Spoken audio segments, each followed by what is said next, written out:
The Adventures of Tom Sawyer, by Mark Twain, Chapter 5.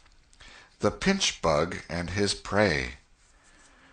About 10:30 the cracked bell of the small church began to ring, and presently the people began to gather for the morning sermon. The Sunday-school children distributed themselves about the house and occupied pews with their parents so as to be under supervision. Aunt Polly came, and Tom and Sid and Mary sat with her, Tom being placed next to the aisle, in order that he might be as far away from the open window and the seductive outside summer scenes as possible. The crowd filed up the aisles, the aged and needy postmaster, who had seen better days, the mayor and his wife, for they had a mayor there among other unnecessaries, the justice of the peace, the widow Douglas, fair, smart, and 40, a generous, good-hearted soul, and well-to-do, her hill mansion the only palace in the town, and the most hospitable and much the most lavish in the matter of festivities that St. Petersburg could boast, the bent and venerable Major and Mrs. Ward, Lawyer Riverson, the new notable from a distance, next the belle of the village, followed by a troop of lawn-clad and ribbon-decked young heartbreakers, then all the young clerks in town in a body, for they had stood in the vestibule sucking their cane-heads, a circling wall of oiled and simpering admirers, till the last girl had run their gauntlet. And last of all came the model boy, Willie Mufferson, taking as heedful care of his mother as if she were cut glass. He always brought his mother to church, and was the pride of all the matrons. The boys all hated him, he was no good. And besides, he had been thrown up to them so much. His white handkerchief was hanging out of his pocket behind, as usual on Sundays, accidentally. Tom had no handkerchief, and he looked upon boys who had as snobs. The congregation being fully assembled now, the bell rang once more, to warn laggards and stragglers, and then a solemn hush fell upon the church, which was only broken by the tittering and whispering of the choir in the gallery. The choir always tittered and whispered all through service. There was once a church choir that was not ill-bred, but I have forgotten where it was now. It was a great many years ago, and I can scarcely remember anything about it, but I think it was in some foreign country. The minister gave out the hymn, and read it through with a relish in a peculiar style which was much admired in that part of the country. His voice began on a medium key and climbed steadily up till it reached a certain point, where it bore with strong emphasis upon the topmost word, and then plunged down as if from a springboard. Shall I be carried to the skies on flowery beds of ease, whilst others fight to win the prize and sail through bloody seas? He was regarded as a wonderful reader. At church sociables he was always called upon to read poetry, and when he was through, the ladies would lift up their hands and let them fall helplessly in their laps, and wall their eyes and shake their heads, as much as to say, "Words cannot express it. It is too beautiful for this mortal earth." After the hymn had been sung, the Reverend Mr. Sprague turned himself into a bulletin board and read off notices of meetings and societies and things till it seemed that the list would stretch out to the crack of doom, a queer custom which is still kept up in America, even in cities away here in this age of abundant newspapers. Often the less there is to justify a traditional custom, the harder it is to get rid of it. And now the minister prayed. A good, generous prayer it was, and went into details. It pleaded for the church, and the little children of the church, for the other churches of the village, for the village itself, for the county, for the state officers, for the United States, for the churches of the United States, for Congress, for the President, for the officers of the government, for poor sailors tossed by stormy seas, for the oppressed millions groaning under the heel of European monarchies and Oriental despotisms, for such as have the light and the good tidings, and yet have not eyes to see nor ears to hear withal, for the heathen in the far islands of the sea, and closed with a supplication that the words he was about to speak might find grace and favor, and be as seeds sown in fertile ground, yielding in time a grateful harvest of good. Amen. There was a rustling of dresses, and the standing congregation sat down. The boy whose history this book relates did not enjoy the prayer. He only endured it, if he even did that much. He was restive all through it. He kept tally of the details of the prayer unconsciously, for he was not listening, but he knew the ground of old and the clergyman's regular route over it, and when a little trifle of new matter was interlarded, his ear detected it and his whole nature resented it. He considered additions unfair and scoundrelly. In the midst of the prayer a fly had lit on the back of the pew in front of him, and tortured his spirit by calmly rubbing its hands together, embracing its head with its arms, and polishing it so vigorously that it seemed to almost part company with the body, and the slender thread of a neck was exposed to view. Scraping its wings with its hind legs, and smoothing them to its body as if they had been coat-tails, going through its whole toilet as tranquilly as if it knew it was perfectly safe, as indeed it was, for as sorely as Tom's hands itched to grab for it, they did not dare. He believed his soul would be instantly destroyed if he did such a thing while the prayer was going on. But with the closing sentence his hand began to curve and steal forward, and the instant the Amen was out, the fly was a prisoner of war. His aunt detected the act and made him let it go. The minister gave out his text and droned along monotonously through an argument that was so prosy that many a head by and by began to nod, and yet it was an argument that dealt in limitless fire and brimstone and thinned the predestined elect down to a company so small as to be hardly worth the saving. Tom counted the pages of the sermon. After church he always knew how many pages there had been, but he seldom knew anything else about the discourse. However, this time he was really interested for a little while. The minister made a grand and moving picture of the assembling together of the world's hosts at the millennium, when the lion and the lamb should lie down together and a little child should lead them. But the pathos, the lesson, the moral of the great spectacle were lost upon the boy. He only thought of the conspicuousness of the principal character before the onlooking nations. His face lit with the thought, and he said to himself that he wished he could be that child, if it was a tame lion. Now he lapsed into suffering again, as the dry argument was resumed. Presently he bethought him of a treasure he had, and got it out. It was a large black beetle with formidable jaws, a pinch-bug he called it. It was in a percussion cap box. The first thing the beetle did was to take him by the finger. A natural fillip followed. The beetle went floundering into the aisle, and lit on its back, and the hurt finger went into the boy's mouth. The beetle lay there working its helpless legs, unable to turn over. Tom eyed it, and longed for it, but it was safe out of his reach. Other people uninterested in the sermon found relief in the beetle, and they eyed it too. Presently a vagrant poodle dog came idling along, sad at heart, lazy with the summer softness and the quiet, weary of captivity, sighing for change. He spied the beetle. The drooping tail lifted and wagged. He surveyed the prize, walked around it, smelt at it from a safe distance, walked around it again, grew bolder, and took a closer smell, then lifted his lip and made a gingerly snatch at it, just missing it, made another and another, began to enjoy the diversion, subsided to his stomach with the beetle between his paws, and continued his experiments. Grew weary at last, and then indifferent and absent-minded. His head nodded, and little by little his chin descended and touched the enemy, who seized it. There was a sharp yelp, a flirt of the poodle's head, and the beetle fell a couple of yards away and lit on its back once more. The neighboring spectators shook with a gentle inward joy. Several faces went behind fans and handkerchiefs, and Tom was entirely happy.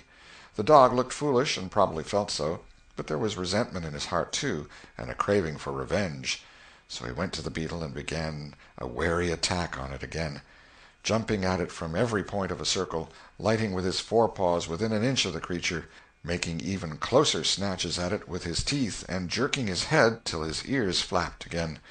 But he grew tired once more after a while, tried to amuse himself with a fly, but found no relief, followed an ant around with his nose close to the floor, and quickly wearied of that, yawned, sighed, forgot the beetle entirely, and sat down on it.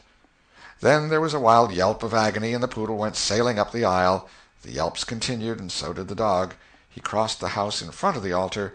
He flew down the other aisle. He crossed before the doors. He clambered up the home stretch. His anguish grew with his progress, till presently he was but a woolly comet moving in its orbit with the gleam and the speed of light. At last the frantic sufferer sheered from its course and sprang into its master's lap. He flung it out of the window, and the voice of distress quickly thinned away and died in the distance. By this time the whole church was red-faced and suffocating with suppressed laughter, and the sermon had come to a dead standstill. The discourse was resumed presently, but it went lame and halting, all possibility of impressiveness being at an end, for even the gravest sentiments were constantly being received with a smothered burst of unholy mirth, under cover of some remote pew-back, as if the poor parson had said a rarely facetious thing. It was a genuine relief to the whole congregation when the ordeal was over and the benediction pronounced. Tom Sawyer went home quite cheerful, thinking to himself that there was some satisfaction about divine service when there was a bit of variety in it. He had but one marring thought. He was willing that the dog should play with his pinch-bug, but he did not think it was upright in him to carry it off. Chapter 6. Tom Meets Becky. Monday morning found Tom Sawyer miserable. Monday morning always found him so, because it began another week's slow suffering in school. He generally began that day with wishing he had had no intervening holiday. It made the going into captivity in fetters again so much more odious. Tom lay thinking. Presently it occurred to him that he wished he was sick. Then he could stay home from school. Here was a vague possibility. He canvassed his system. No ailment was found, and he investigated again. This time he thought he could detect colicky symptoms, and he began to encourage them with considerable hope. But they soon grew feeble and presently died wholly away. He reflected further. Suddenly he discovered something. One of his upper front teeth was loose. This was lucky. He was about to begin to groan as a starter, as he called it, when it occurred to him that if he came into court with that argument, his aunt would pull it out, and that would hurt. So he thought he would hold the tooth in reserve for the present and seek further. Nothing offered for some little time, and then he remembered hearing the doctor tell about a certain thing that laid up a patient for 2 or 3 weeks and threatened to make him lose a finger. So the boy eagerly drew his sore toe from under the sheet and held it up for inspection. But now he did not know the necessary symptoms. However, it seemed well worth while to chance it, so he fell to groaning with considerable spirit. But Sid slept on unconscious. Tom groaned louder, and fancied that he began to feel pain in the toe. No result from Sid. Tom was panting with his exertions by this time. He took a rest, and then swelled himself up and fetched a succession of admirable groans. Sid snored on. Tom was aggravated. He said, "Sid! Sid!" and shook him. This course worked well, and Tom began to groan again. Sid yawned, stretched, then brought himself up on his elbow with a snort, and began to stare at Tom. Tom went on groaning, and Sid said, "Tom! Say, Tom!" No response. "Here, Tom! Tom! What is the matter, Tom?" And he shook him and looked in his face anxiously. Tom moaned out, "Oh, don't, Sid! Don't joggle me!" "Why, what's the matter, Tom? I must call Auntie." "No, never mind. It'll be over by and by, maybe. Don't call anybody." "But I must. Don't groan so, Tom. It's awful. How long you been this way?" "Hours. Ouch! Oh, don't stir so, Sid. You'll kill me." "Tom, why didn't you wake me sooner? Oh, Tom, don't! It makes my flesh crawl to hear you. Tom, what is the matter?" "I forgive you everything, Sid. Oh, everything you've ever done to me. When I'm gone—" "Tom, don't you ain't dying, are you? Don't, Tom. Oh, don't. Maybe—" "Oh, I forgive everything, Sid. Oh, tell 'em so, Sid. And, Sid, you give my window sash and my cat with one eye to that new girl that's come to town, and tell her—" But Sid had snatched his clothes and gone. Tom was suffering in reality now, so handsomely was his imagination working, and so his groans had gathered quite a genuine tone. Sid flew downstairs and said, "Oh, Aunt Polly, come! Tom's dying." "Dying?" "Yes'm, don't wait, come quick." "Rubbish! I don't believe it." But she fled upstairs nevertheless, with Sid and Mary at her heels, and her face grew white, too, and her lip trembled. When she reached the bedside she gasped out, "You, Tom! Tom, what's the matter with you?" "Oh, Auntie, What's the matter with you? What is the matter with you, child?" "Oh, Auntie, my sore toes mortified." The old lady sank down into a chair and laughed a little, then cried a little, then did both together. This restored her, and she said, "Tom, what a turn you did give me! Now you shut up that nonsense and climb out of this." The groans ceased and the pain vanished from the toe. The boy felt a little foolish, and he said, "Aunt Polly, it seemed mortified, and it hurt so I never minded my tooth at all." "Your tooth, indeed! What's the matter with your tooth?" "One of them's loose, and it aches perfectly awful." "There, there, now, don't begin that groaning again. Open your mouth. Well, your tooth is loose, but you're not going to die about that. Mary, get me a silk thread and a chunk of fire out of the kitchen." Tom said, "Oh, please, Auntie, don't pull it out. It don't hurt any more. I wish I may never stir if it does. Please don't, Auntie. I don't want to stay home from school." "Oh, you don't you? So all this row was because you thought you'd get to stay home from school and go a-fishing. Tom, Tom, I love you so, and you seem to try every way you can to break my old heart with your outrageousness." By this time the dental instruments were ready. The old lady made one end of the silk thread fast to Tom's tooth with a loop and tied the other to the bedpost. Then she seized the chunk of fire and suddenly thrust it almost into the boy's face. The tooth hung dangling by the bedpost now. But all trials bring their compensations. As Tom wended to school after breakfast, he was the envy of every boy he met because the gap in his upper row of teeth enabled him to expectorate in a new and admirable way. He gathered quite a following of lads interested in the exhibition, and one that had cut his finger and had been a center of fascination and homage up to this time, now found himself suddenly without an adherent, and shorn of his glory. His heart was heavy, and he said with a disdain which he did not feel that it wasn't anything to spit like Tom Sawyer, but another boy said, "Sour grapes," and he wandered away a dismantled hero. Shortly Tom came upon the juvenile pariah of the village, Huckleberry Finn, son of the town drunkard. Huckleberry was cordially hated and dreaded by all the mothers of the town, because he was idle and lawless and vulgar and bad, and because all their children admired him so, and delighted in his forbidden society, and wished they dared to be like him. Tom was like the rest of the respectable boys in that he envied Huckleberry his gaudy, outcast condition, and was under strict orders not to play with him. So he played with him every time he got a chance. Huckleberry was always dressed in the cast-off clothes of full-grown men, and they were in perennial bloom and fluttering with rags. His hat was a vast ruin with a wide crescent lopped out of its brim. His coat, when he wore one, hung nearly to his heels and had the rearward buttons far down the back, but one suspender supported his trousers. The seat of the trousers bagged low and contained nothing. The fringed legs dragged in the dirt when not rolled up. Huckleberry came and went at his own free will. He slept on doorsteps in fine weather and in empty hogsheads in wet. He did not have to go to school or to church, or call any being master, or obey anybody. He could go fishing or swimming when and where he chose, and stay as long as it suited him. Nobody forbade him to fight. He could sit up as late as he pleased. He was always the first boy that went barefoot in the spring, and the last to resume leather in the fall. He never had to wash, nor put on clean clothes. He could swear wonderfully. In a word, everything that goes to make life precious, that boy had. So thought every harassed, hampered, respectable boy in St. Petersburg. Tom hailed the romantic outcast. "Hello, Huckleberry." "Hello yourself, and see how you like it." "What's that you got?" "Dead cat." "Let me see him, Huck. My, he's pretty stiff. Where'd you get him?" "Bought him off'n a boy." "What'd you give?" "I give a blue ticket and a bladder that I got at the slaughterhouse." "Where'd you get the blue ticket?"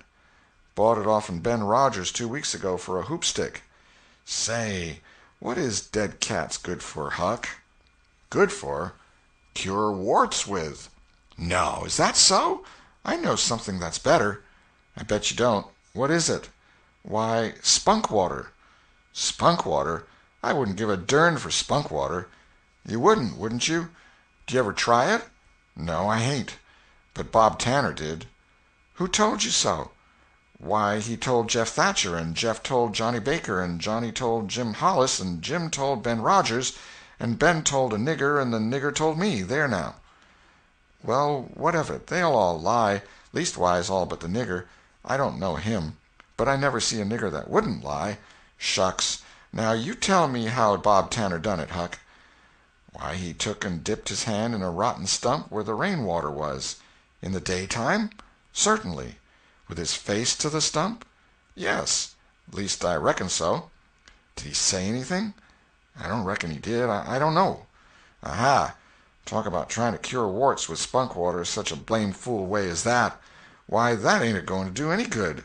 You got to go all by yourself to the middle of the woods where you know there's a spunk water stump, and just as it's midnight you back up against the stump and jam your hand in and say, barleycorn, Injun meal shorts, spunk water, swaller these warts, and then walk away quick 11 steps with your eyes shut, and then turn around 3 times and walk home without speaking to anybody, because if you speak the charm's busted. Well, that sounds like a good way, but that ain't the way Bob Tanner done. No, sir, you can bet he didn't, because he's the wartiest boy in this town, and he wouldn't have a wart on him if he'd known how to work spunk water. I've took thousands of warts off my hands that way, Huck. I play with frogs so much I've always got considerable many warts. Sometimes I take 'em off with a bean. Yes, bean's good. I've done that. Have you? What's your way? You take and split the bean and cut the wart so as to get some blood, and then you put the blood on one piece of the bean and take and dig a hole and bury it about midnight at the crossroads in the dark of the moon, and then you burn up the rest of the bean.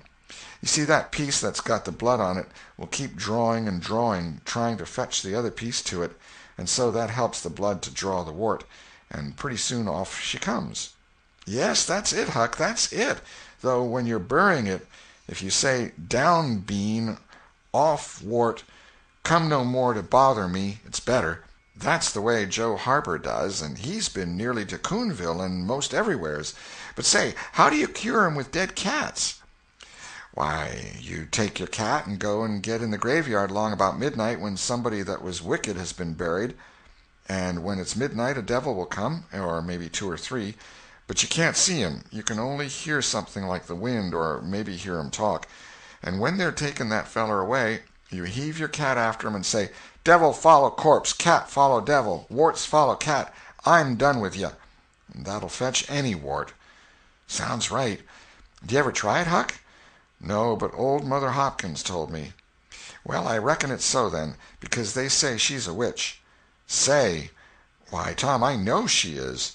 She witched Pap. Pap says so his own self. He come along one day, and he see she was a-witching him, so he took up a rock, and if she hadn't dodged, he'd a got her. Well, that very night he rolled off in the shed where he was a-layin' drunk and broke his arm. Why, that's awful. How did he know she was a-witching him? Lord, Pap can tell easy. Pap says when they keep looking at you right stiddy, they're a-witching you, especially if they mumble. 'Cause when they mumble they're saying the Lord's Prayer backwards. Say, Hucky, when you going to try the cat? Tonight. I reckon they'll come after old Hoss Williams tonight. But they buried him Saturday. Didn't they get him Saturday night? Why, how you talk. How could their charms work till midnight, and then it's Sunday? Devils don't slosh around much of a Sunday, I don't reckon. I never thought of that. That's so. Let me go with you. Of course, if you ain't afeard. Afeard? 'Tain't likely. Will you meow? Yes, and you meow back, if you get a chance. Last time you kept me a-meowing around till old Hayes went to throwing rocks at me and says, darn that cat, and so I hove a brick through his window. But don't you tell. I won't. I couldn't meow that night because Auntie was watching me, but I'll meow this time. Say, what's that? Nothing but a tick. Where'd you get him? Out in the woods. What'll you take for him? I don't know. I don't want to sell him. All right. It's a mighty small tick, anyway. Oh, anybody can run a tick down that don't belong to them. I'm satisfied with it. It's a good enough tick for me." "Sho, there's ticks a-plenty. I could have 1,000 of 'em if I wanted to." "Well, why don't you?" "Because you know mighty well you can't. This is a pretty early tick, I reckon. It's the first one I've seen this year." "Say, Huck, I'll give you my tooth for him." "Let's see it." Tom got out a bit of paper and carefully unrolled it. Huckleberry viewed it wistfully. The temptation was very strong. At last he said, "Is it genuine?" Tom lifted his lip and showed the vacancy. "Well, all right," said Huckleberry. "It's a trade." Tom enclosed the tick in the percussion cap box that had lately been the pinchbug's prison, and the boys separated, each feeling wealthier than before. When Tom reached the little isolated frame schoolhouse, he strode in briskly, with the manner of one who had come with all honest speed. He hung his hat on a peg and flung himself into his seat with businesslike alacrity. The master, throned on high in his great splint-bottom arm-chair, was dozing, lulled by the drowsy hum of study. The interruption roused him. "Thomas Sawyer?" Tom knew that when his name was pronounced in full it meant trouble. "Sir." "Come up here. Now, sir, why are you late again, as usual?" Tom was about to take refuge in a lie when he saw two long tails of yellow hair hanging down a back that he recognized by the electric sympathy of love. And by that form was the only vacant place on the girl's side of the schoolhouse. He instantly said, "I stopped to talk with Huckleberry Finn." The master's pulse stood still, and he stared helplessly. The buzz of study ceased. The pupils wondered if this foolhardy boy had lost his mind. The master said, You did what?" "Stopped to talk with Huckleberry Finn." There was no mistaking the words. "Thomas Sawyer, this is the most astounding confession I have ever listened to. No mere ferule will answer for this offense. Take off your jacket." The master's arm performed until it was tired and the stock of switches notably diminished. Then the order followed. "Now, sir, go and sit with the girls, and let this be a warning to you." The titter that rippled around the room appeared to abash the boy, but in reality that result was caused rather more by his worshipful awe of his unknown idol, and a dread pleasure that lay in his high good fortune. He sat down upon the end of the pine bench, and the girl hitched herself away from him with a toss of her head. Nudges and winks and whispers traversed the room, but Tom sat still with his arms upon the long, low desk before him, and seemed to study his book. By and by attention ceased from him, and the accustomed school murmur rose upon the dull air once more. Presently the boy began to steal furtive glances at the girl. She observed it, made a mouth at him, and gave him the back of her head for the space of a minute. When she cautiously faced around again, a peach lay before her. She thrust it away. Tom gently put it back. She thrust it away again, but with less animosity. Tom patiently returned it to its place. Then she let it remain. Tom scrawled on his slate, "Please take it. I got more." The girl glanced at the words, but made no sign. Now the boy began to draw something on the slate, hiding his work with his left hand. For a time the girl refused to notice, but her human curiosity presently began to manifest itself by hardly perceptible signs. The boy worked on, apparently unconscious. The girl made a sort of non-committal attempt to see it, but the boy did not betray that he was aware of it. At last she gave in, and hesitatingly whispered, "Let me see it." Tom uncovered a dismal caricature of a house with two gable ends to it and a corkscrew of smoke issuing from the chimney. Then the girl's interest began to fasten itself upon the work as she forgot everything else. When it was finished she gazed a moment, then whispered, "It's nice. Make a man." The artist erected a man in the front yard that resembled a derrick. He could have stepped over the house, but the girl was not hypercritical. She was satisfied with the monster, and whispered, "It's a beautiful man. Now make me coming along." Tom drew an hourglass with a full moon and straw limbs to it, and armed the spreading fingers with a portentous fan. The girl said, "It's ever so nice. I wish I could draw." "It's easy," whispered Tom. "I'll learn you." "Oh, will you? When?" "At noon. Do you go home to dinner?" "I'll stay if you will." "Good. That's a whack. What's your name?" "Becky Thatcher." "What's yours?" "Oh, I know. It's Thomas Sawyer." "That's the name they lick me by. I'm Tom when I'm good. You can call me Tom. Will you?" "Yes." Now Tom began to scrawl something on the slate, hiding the words from the girl, but she was not backward this time. She begged to see. Tom said, "Oh, it ain't anything." "Yes, it is." "No, it ain't. You don't want to see it." "Yes, I do. Indeed, I do. Please let me." "You'll tell." "No, I won't. Deed and double deed I won't." "You won't tell anybody at all? Ever as long as you live?" "No, I won't ever tell anybody. Now let me." "Oh, you don't want to see." "Now that you treat me so, I will see." And she put her small hand upon his, and a little scuffle ensued, Tom pretending to resist in earnest, but letting his hand slip by degrees till these words were revealed: "I love you." "Oh, you bad thing!" And she hit his hand a smart rap, but reddened and looked pleased nevertheless. Just at this juncture the boy felt a slow, fateful grip closing on his ear, and a steady lifting impulse. In that vice he was borne across the house and deposited in his own seat, under a peppering fire of giggles from the whole school. Then the master stood over him during a few awful moments, and finally moved away to his throne without saying a word. But although Tom's ear tingled, his heart was jubilant. As the school quieted down, Tom made an honest effort to study, but the turmoil within him was too great.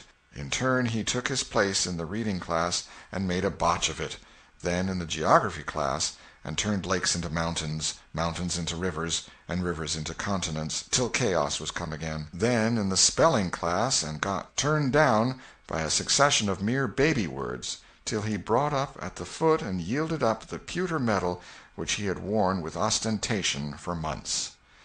End of chapter 6.